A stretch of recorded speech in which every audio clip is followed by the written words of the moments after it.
Through the night, a series of events occurred, and I spent the night at the museum. I made it. I live outside the city in Baltimore County, about, I guess 12, 13 miles north of the city line. And I got in my four-wheel drive Jeep that night to come to the museum, and you might ask why.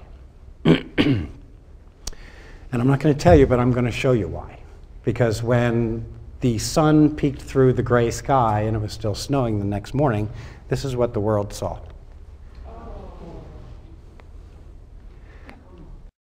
What you're looking at, though, is hundreds of tons of iron and wood and slate and snow, which came crashing down on some of America's most revered railroad artifacts. Just to give you an idea of the extent of some of the damage, you know, this is sort of the ground view looking up. Now I'm in a position all of a sudden where I have to protect the staff from getting near the building because I'm scratching my head going, when is the rest of it coming down? Any moment, I figured. And so we sent some, you know, in the first couple of days, we've got some iron workers on site, sent them in to try and take some pictures and do some analysis and things like that. But the devastation was pretty rough. I cried harder over this than I probably have cried over anything in my life, but I never let a soul know it. And I made a conscious effort to work out my grief so that, because there was so much emotion in the beginning on the part of not only my lieutenants, but also the rest of the staff, that I knew that I had to be a non-anxious presence in the middle of that. I had to be the stabilizing force, and no one else could do it. So that's sort of how I worked it out. I mean, they all knew I was stressed to the limit, I'm sure, but they were too. And, you know, I think when you're in the middle of an emotional turmoil like that, it's sometimes hard to reach out and try to help somebody else. So I knew I had to sort of get a grip myself before I was going to be able to get a hold of them and put them where they needed to be. Then I got some of my deputies, and I'll tell you about my staff structure a little bit to make the phone calls to the staff. Of course, the first reaction, I think, was, do I still have a job? You know, that's what people ask. And we said, sure, not knowing whether they had a job, but I think that it's your job to reassure people to do that, so that's what we did. Turns out they did have jobs because of our insurance. The email response was both heartening and troublesome all at the same time, because the response by email and telephone calls was truly international. Calls from Asia, from Europe, from South America, all over the world, calls came in. At the same time, you had people in Baltimore saying, I've got a shovel, I've got an axe, I'm coming down. And so you had to deal with that as well.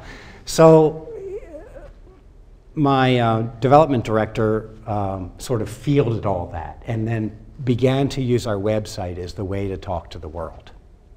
So the first thing she did, literally by noon of the morning after the collapse, we had a statement on the website about what had occurred and that we would be posting daily reports of what we knew.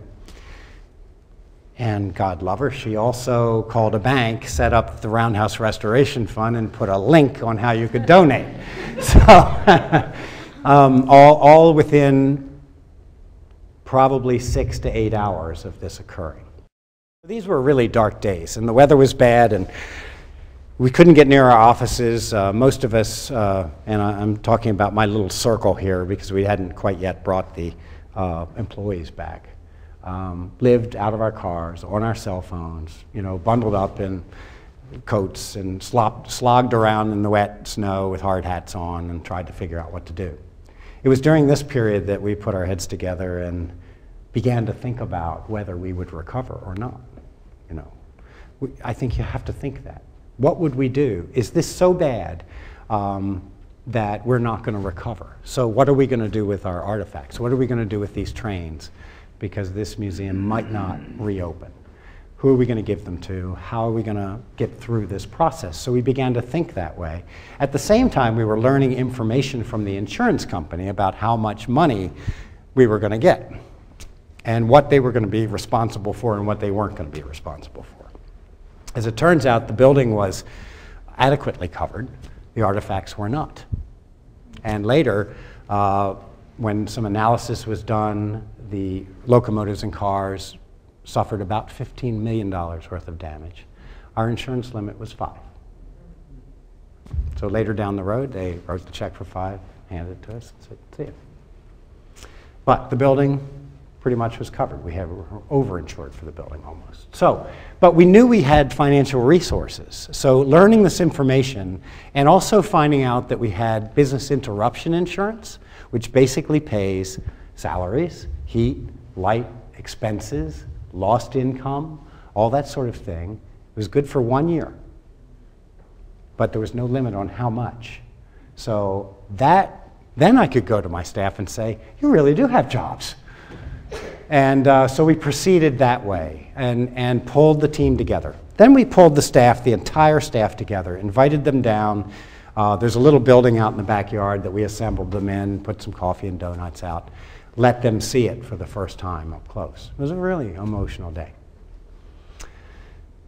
And I had made a decision that we needed to form teams to work this out because there was a lot of work to be done. And my deputies and I kind of talked about what those teams might do. And we kind of figured out that we'd break it down into 3 groups. And so that morning I can remember standing in front of my staff and saying, tear up your job description. You know, if you're going to stick it out and you're going to do this, tear up your job description, put a hard hat on, and let's go to work.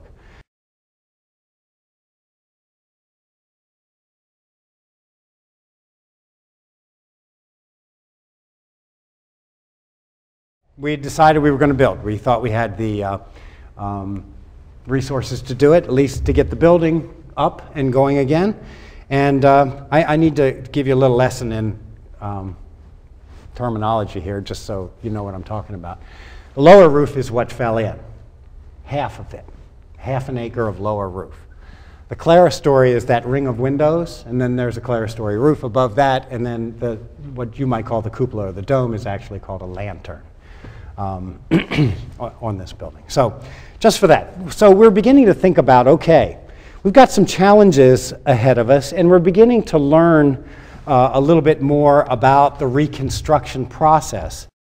There were days that great things happened, you know, and I began to tell you a little bit about the staff laboring in these dark spaces, closets, cold, hard hats. You know, that's a tough thing to come to work to every day when you had conditions that were pretty good. But there were great days, like the day that they put the first new roof truss in. I mean, we all ran out to the backyard. All of us just stand there and watch the crane lift this brand new piece into the roundhouse. It was a signal of rebirth. It was a signal of, you know, oh, look, the first new piece is going in. And then, you know, later when they had gotten halfway around the roof or all the way around the roof and the last section of roof was getting ready to be built, we all ran out back, you know, and we stood there and we watched in amazement because we needed this sort of positive reinforcement that we were actually making progress, that things were actually happening. We didn't just put the roundhouse back together. We went a little further because we realized that not only would the insurance company allow us to use some of their funds not to replace what we had before, but they didn't care what we spent it on. We got to the point in the rebuilding process where we realized that not only could we reuse insurance assets in different ways, but we also found out that, gee, this fundraising shtick is going along pretty good. So don't stop now, let's just keep going. And we're still raising funds to repair trains today. We walked through most of this restoration in at least the first half of it by saying we're going to put it back. But then all of a sudden we realized we were going to put some things back, but a lot was going to change. It was at this point that I called my colleagues together, my lieutenants, and sat down and I said, okay, I think we have an opportunity here. We have the best collection in the world. We have 40 acres in downtown Baltimore. We have 5 magnificent historic structures, one of which is a little broken right now, but it's coming back. And we've got a terrific location, a great reputation.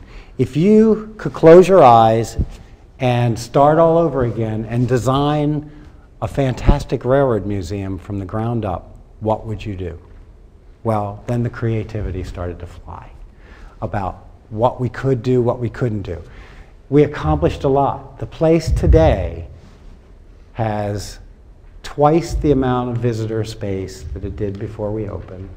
And it's just a different place. There's so much more to do than there ever was before. Used to be you'd come in, go through a little exhibition hall, maybe go to the gift shop, go to the bathroom, see the roundhouse, and leave.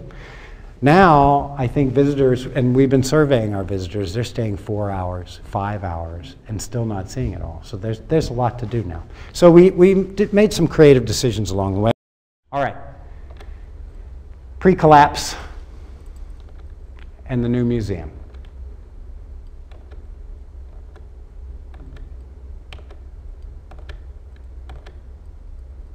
Okay? 3 buildings versus 9 buildings. Interior exhibit and programming space.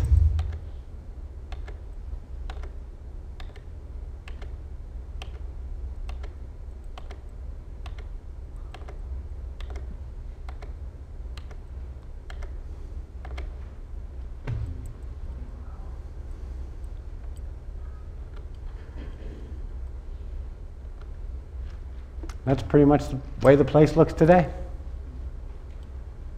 Got a parking lot, we can park 250 cars for free in downtown Baltimore. I have another parking lot in the back that'll park 500. Got exhibition galleries, a living history center, magnificent roundhouse, platforms where you can get into a variety of cars, have an interactive experience with an interpreter in period clothing. We've got a World War II troop sleeper up there that has a whack in uniform, interpreting, traveling on a train, going to war in World War II. We take train rides off the platforms. There's a theater car, a caboose. There's a family activity area with outside stuff to do, a cafe, an education station that's used as a classroom, special events, exhibits, an open pavilion, have a picnic in, North Car Shop, new 30,000 square foot exhibition, and train rides every day out to the restoration facility to see it all happen. So the place really is nothing like it was before. And people are still reluctant to say to me, shh, this could have been the best thing ever happened. I'm like, damn right it was the best thing that ever happened. And yes, you know, and I'm not being facetious when I tell you that we still suffer from some of the artifact losses, even though they were few. And I tell everybody, thank God it wasn't the Fabergé egg collection. But there were some losses, and losses, you know, to American culture because that artifact was lost. But is the museum better off? Does it have a better ability to preserve this great American legacy now and interpret it to people? Yes.